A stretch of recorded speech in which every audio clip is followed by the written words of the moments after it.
Warhammer 40,000 Battlesector is adding Chaos as a full faction. Starship Troopers rebuilt its campaign structure around territorial control, and Frostpunk announced a live-action sequel. This week's strategy news is dense and strange in equal measure.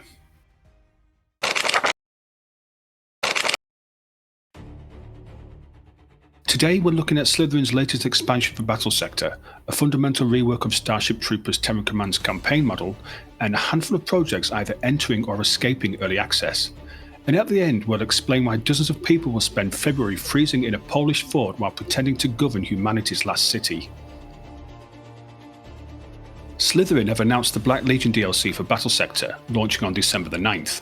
The expansion turns the Sons of Horus into a fully playable faction, adding 15 new units to the roster. The lineup includes Chaos Lords, Sorcerers, and heavy metal nightmares like Hellbrutes, Forge Fiends, and Helldrakes. For a tactics game that launched in 2021, this represents sustained content support that most licensed Warhammer titles never receive. The DLC arrives alongside a free update that adds Domination mode and gives Orc faction owners the custom Booster Blaster, which is exactly what it sounds like, a spiked vehicle designed to destroy things through proximity. The patch also introduces tournament support built around Domination, signalling that Slytherin wants to push competitive play beyond casual skirmishing. What's working here is consistency. Battlesector now follows a predictable pattern: new faction, new mode, new patch. The problem is that every faction launch introduces balance questions that take months to resolve.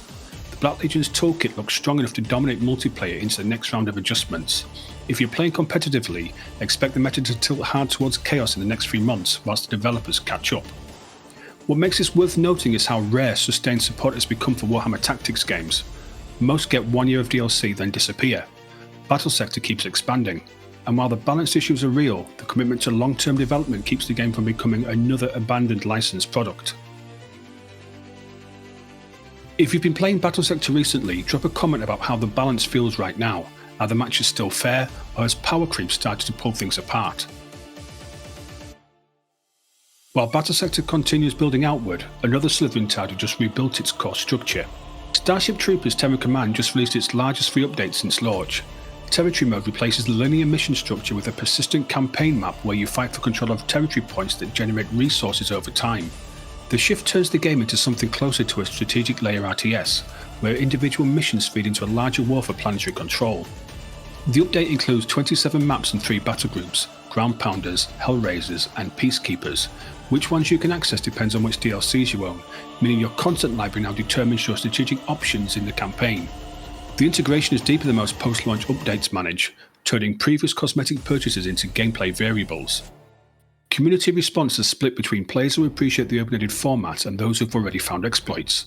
The most common criticism is that you can camp early positions, accumulate resources without pressure, and eventually steamroll the bug faction without facing meaningful resistance. This is a recurring problem when developers add strategic layers to games built around tactical tension. The macro system often undermines the micro design that makes the base game work.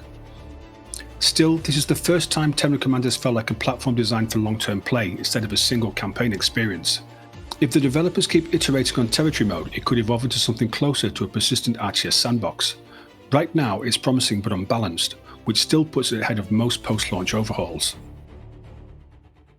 If you're here for strategy game coverage that does more than recycle press releases, hit the like button. It pleases the algorithm gods and helps the channel stay visible. And now for the headlines.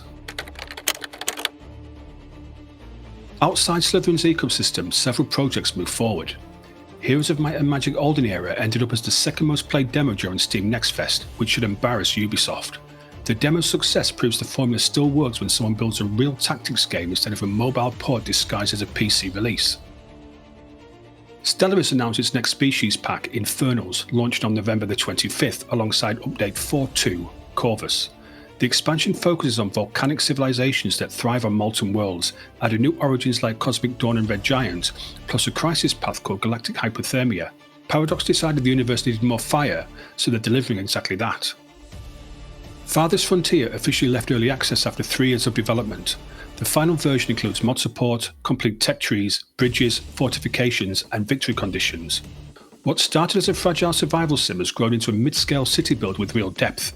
If you played it during early access and dropped it due to incompleteness, now's the time to revisit. The game is finished. 2 new space projects enter early access this week. Dynasty Protocol is a logistics-heavy RTS focused on mining and resource distribution.